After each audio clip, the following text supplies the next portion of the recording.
been reading this book. I'm sorry if I butcher it, but this is just what I'm gonna say is from my perspective of what it all is. So even though the Danes pay really high taxes, they have rain like 179 days of the year, I think it is, and they like live in a lot of darkness.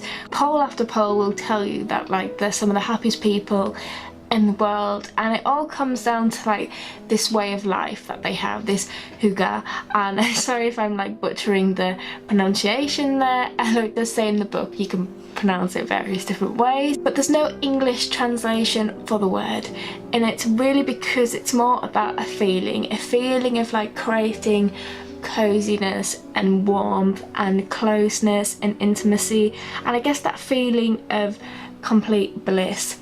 So they're really into like using candles and stuff all the time and creating a really like warming, loving atmosphere. You know, it can be really done quite modestly, and it's a very, very humble kind of way that they live. They don't brag about their achievements or their accomplishments. Everyone's equal. It's really about like on an evening snuggling up under a blanket all together and just being there, being fully present, and just that feeling of like intimacy and bliss, you know, with like a nice sort of candle and really like comfort food. But also so much more than that, like everybody helps each other, everybody's in on the tasks together. You don't have somebody in the kitchen doing all the work, you know, being the host with the most. It really is about everybody like coming together on all the chores, like everybody cooking together and everyone washing up together and everyone enjoying stuff together. And I feel like that's probably why they're much happier, and I just feel like that's where they get it right.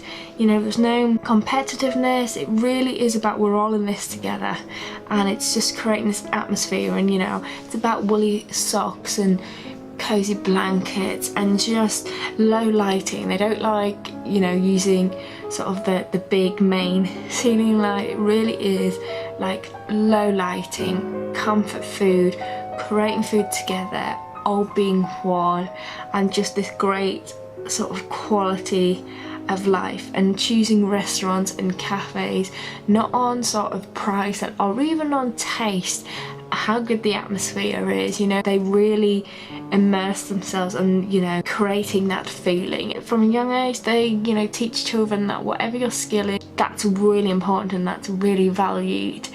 Everybody's equal, and I think it's really beautiful, and I think that's something we can all kind of learn from, that whatever your skill is, that's beautiful, and we all come together and we all love each other and we all help each other and we all share the chores and we do it in a closeness. You know, it would be a very Hygge thing to, you know, if you've got chores to do, to put on some really good music that you like, music that nourishes the soul, and you light a candle and you make it a joyous experience, and especially if you're doing it with other people and you all help.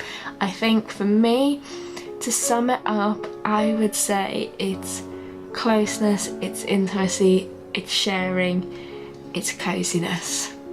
Have a great week. I'll see you next week. Bye.